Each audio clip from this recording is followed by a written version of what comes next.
we have our Arduino and we have an RTC like over here, and the DS137 in particular uses an I2C protocol to communicate with the device instead of like separate pins for parts, which was what I was thinking at first. But it uses an I2C protocol designed by Philips. So over there, at this end, it was connected to SCL and SDA, and it was reading it using DS137 RTC. So then that was the timekeeping functionality done. Actually, we wanted to use it with as less hardware as possible. So we were actually thinking of something called the time library, which I would suggest to some of you.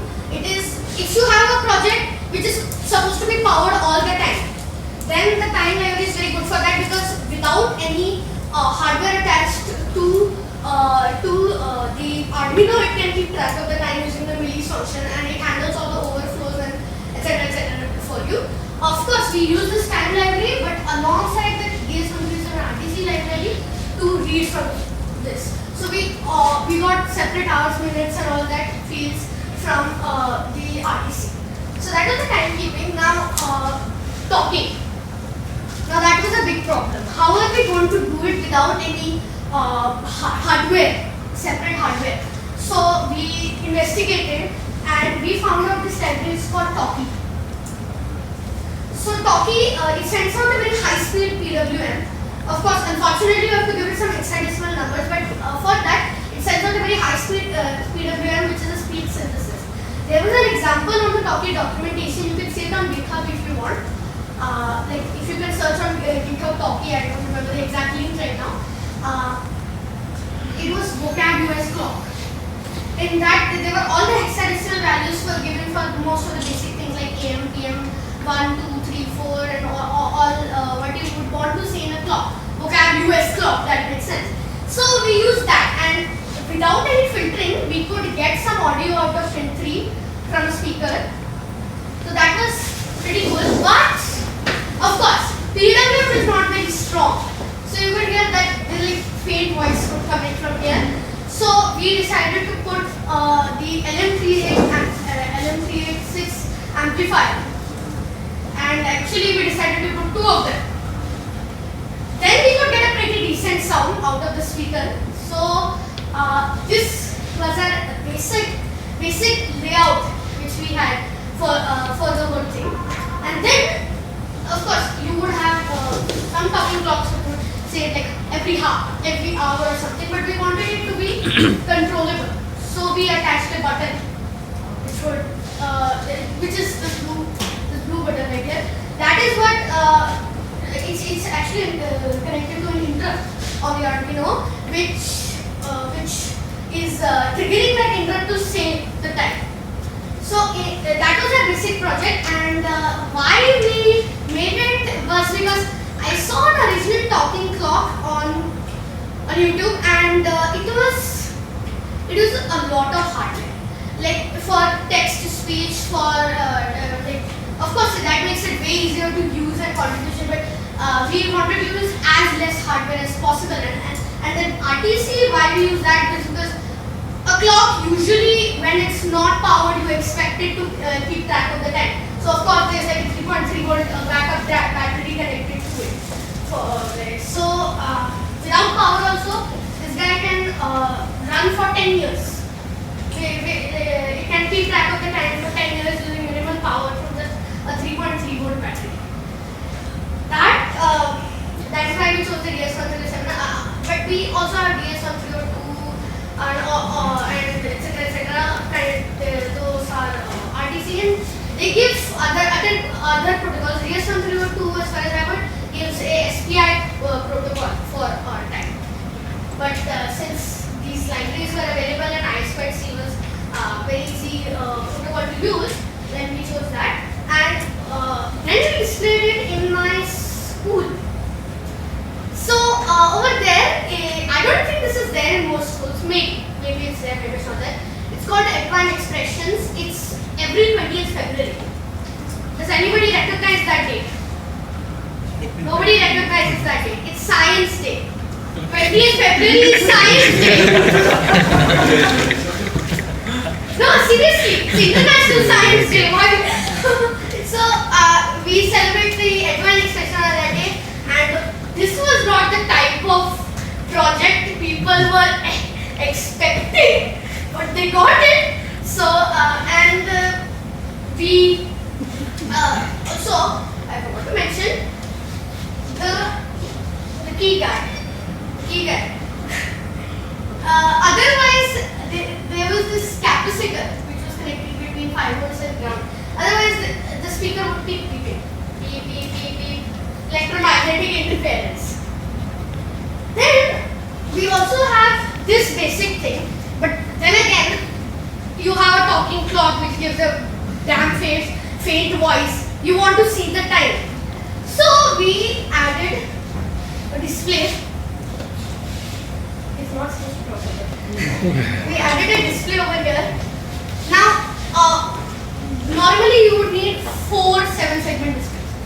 7-segment is standard what you would be using for this kind of thing. But that would need a lot of pins, and we already had been using a lot of pins for these boards. So we decided to use a special IC. It's pretty expensive, 160 per IC, but it's pretty cool because it uses an SPI interface. There's already a library for Arduino, especially for it. It's called LED control. So basically, we connected 4 7-segment displays with just 3 pins off the Arduino, so, using an SPI protocol. So it's a very excellent IC. I think you might want to look into it. Of course, we've also heard of like bit shifters, which shift the bits, but essentially it is the same thing, but it uses an SPI protocol for that, and it's very easy to control any of the 7-segment dishes. And more of the special thing about this is that you can chain them together. So you can chain 8 max 7 to 1 9s, and each of them can control 64 LEDs. So that is and you're still using 3 pins of the microcontroller, and you can put 64 times 8 bits, 8 LEDs, and that's a lot of LEDs. So I recommend you look into that. I don't think you could do that with bit shifters, can you? No. So then we designed that you could just read from the RTC, divide it into hours, minutes, and display it. So this we were trying to transfer it to a better case, but it's still a work in progress. But we are trying to develop a better amplifier for it, and we are also trying to port it to a bigger speaker, because the tiny speaker isn't going to do it. So like basically what I learned from this project is, number 1, it's really hard to deal with audio. Really hard. I'm telling you, it's really hard. Because when you got a bunch of other components connected to the Arduino, there's electromagnetic interference, and this guy cannot handle electromagnetic interference. So you need to fix that with this capacitor, but that's still a big problem, because we were hunting around for days looking for why the display was sometimes displaying random characters, but this capacitor saved us. So, you know, there's that problem. And number 2, RTCs are amazing. Like an RTC can run for 10 years on a 3.3 volt battery. Like that is not even possible with Arduino Narclopetic library. Has anyone heard of the Narclopetic library? So number 3, I2C protocol. I learned the I2C protocol when I discovered about the DS107. And I think we have a Arduino over here. Do we have a Arduino? Yeah, so there is a book. It's called Arduino.begin. How many of you have heard of it? In that, I was introduced to the I2C protocol, and they were using basically raw wire.writes to communicate with the RTC. So it's kind of hard because I love libraries and I can't live my life without libraries. So, like, of course, we could do a bunch of wire.writes and read from this. there are different addresses for each of the bits which will store hours, minutes, seconds, year, blah blah blah. And but we decided to use this because it was easier. We could just obtain a time TM variable, which is the number of seconds since 1970, I think. And of course, you can't work with the number of seconds till 1970 because if it's 2014 right now, that's a damn lot of seconds. So the time library takes that and converts it into something which we can use. So then I learned about the I2C protocol and I learned about the SPI protocol, which I didn't know could be possible. SPI, I2C. At first I only knew about serial protocol.